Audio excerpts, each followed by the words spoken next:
Quand il était petit, Pierre ne voulait pas manger sa soupe. Et ça faisait des tas d'histoires.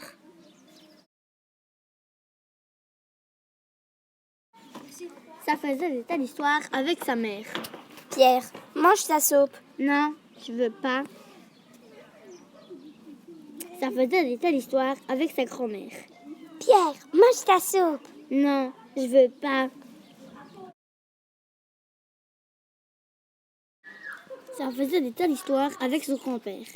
Pierre, mange ta soupe. Non, je veux pas.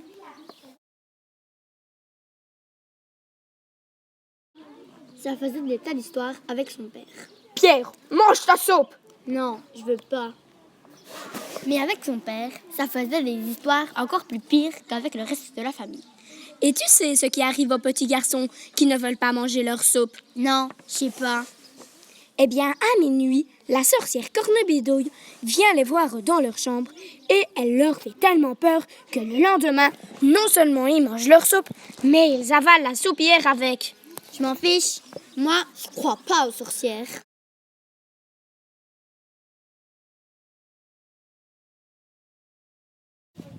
Alors là, en général, Pierre se retrouvait au lit avec l'estomac vide. Mais une nuit, il se passa quelque chose de bizarre. Oui, de vraiment bizarre. Dans la chambre de Pierre, la porte de l'armoire s'entr'ouvrit, avec un grincement terrible. Pierre alluma sa lampe de chevet. Elle était laide, elle ne sentait pas bon. Elle avait du poil au menton. Cornebidouille était son nom. Alors, comme ça, petit morveux, on ne veut pas manger sa soupe? Non, je veux pas. Et tu sais ce que je leur fais, moi, au loustic dans ton genre? Ouais, papa me l'a dit tout à l'heure. Mais je m'en fiche, j'ai même pas peur. Et puis, vous sentez pas bon. Comment? Vous avez un gros bidon. Comment? Et le nez en tire-bouchon. Comment? Cornebidouille était furieuse. Elle a tiré la couverture, elle l'a mangée, elle s'est mise à grandir. Sa tête touchait le plafond de la chambre.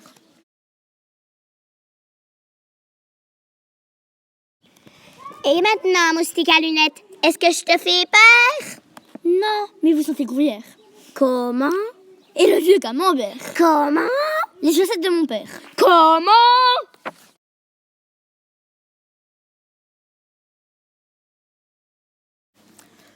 Cornebidouille est devenue verte de colère. Elle a continué de grandir, elle a crevé le plafond de la chambre. Elle est arrivée jusqu'au toit et elle a commencé à manger les tuiles. Alors, crotte de fourmi, est-ce que je te fais peur? Non, mais vous avez un gros derrière. Comment? Une anque de vieille vipère. Comment? C'est des plats de vers de terre. Comment?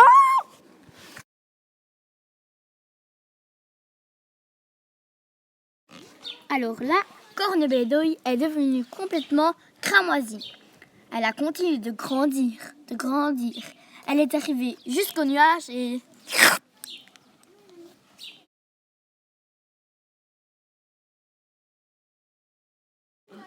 elle les a mangés comme de la barbe à papa. Puis, elle s'est penchée vers Pierre pour essayer de lui prendre son doudou. Mais Pierre a dit « Stop! Pas mon doudou !»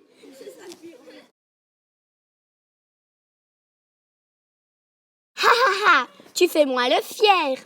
Eh bien, si tu ne manges pas ta soupe, je mange ton doudou. Les sorcières, j'ai caché ma cuillère.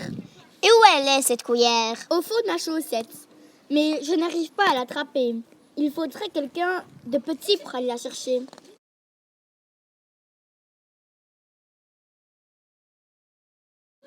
De petit? Non, d'un Wistiti. D'accord, allons-y.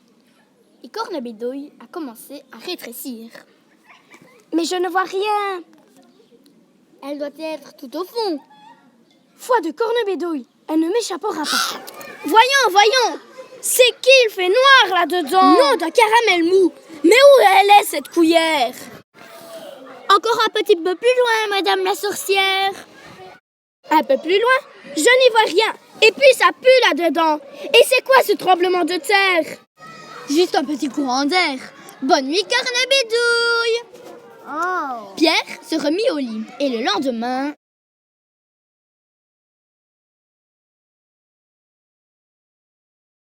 Pierre, mange ta soupe! Non, je veux pas.